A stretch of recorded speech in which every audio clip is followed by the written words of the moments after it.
Saya Pendeta Roni Rahandra. Senang sekali saya bisa berjumpa dengan Bapak Ibu Saudara-saudari sekalian dimanapun Anda berada. Kita masih ada dalam suasana Natal 2020, tapi kita juga sementara mempersiapkan diri kita untuk memasuki tahun 2021 atau tahun yang baru. Natal 2020 harus kita maknai, dan tahun yang baru itu tahun 2021 harus kita masuki dengan semangat dan dengan antusias. Pada kesempatan ini, saya mengajak Bapak Ibu untuk kembali merenungkan firman Tuhan dari Injil Lukas. Injil Lukas pasal yang pertama, ayat yang ke-26 sampai dengan ayat yang ke-38.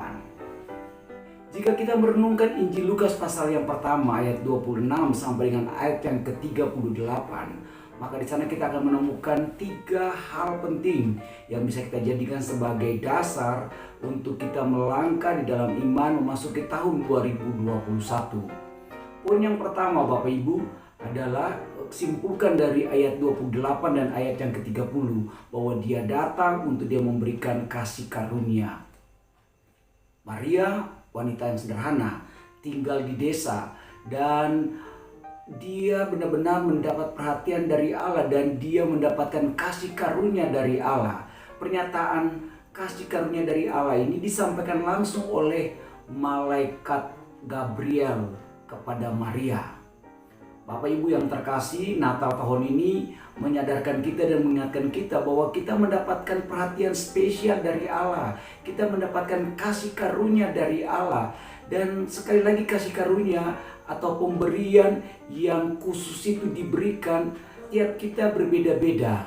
Kita tidak bisa menyamakan kita dengan orang lain. Yang pasti kita mendapatkan kasih karunia di mana Kristus hadir di dalam dunia dan kehadirannya mau memberikan keselamatan kepada kita sehingga kita layak untuk menerima surga dengan segala kemuliaannya. Maria sebelum melahirkan Yesus Kristus, dia adalah wanita Yahudi yang miskin, tidak terkenal, ya, statusnya sangat dikatakan rendah pada saat itu. Tapi Allah berkenan memakai rahimnya untuk mewujudkan rencana Allah di dalam dunia. Di sini jelas Allah mengangkat statusnya Maria, ya, yang sebelumnya tidak apa-apa menjadi sesuatu, ibu dari Tuhan. Dan itu dinyatakan oleh Elizabeth, siapa aku sehingga ibu Tuanku datang mengunjungi aku. Kira-kira seperti begitu Bapak Ibu, ya. Nah, kelahiran Yesus ke dalam dunia juga untuk mengubah status kita. Kita yang tadinya berdosa, kita menerima kasih karunia keselamatan dari Allah. Maka status kita diperbaharui dari orang berdosa menjadi orang yang dibenarkan oleh Allah. Bapak Ibu yang terkasih, Natal telah mengubah status kita.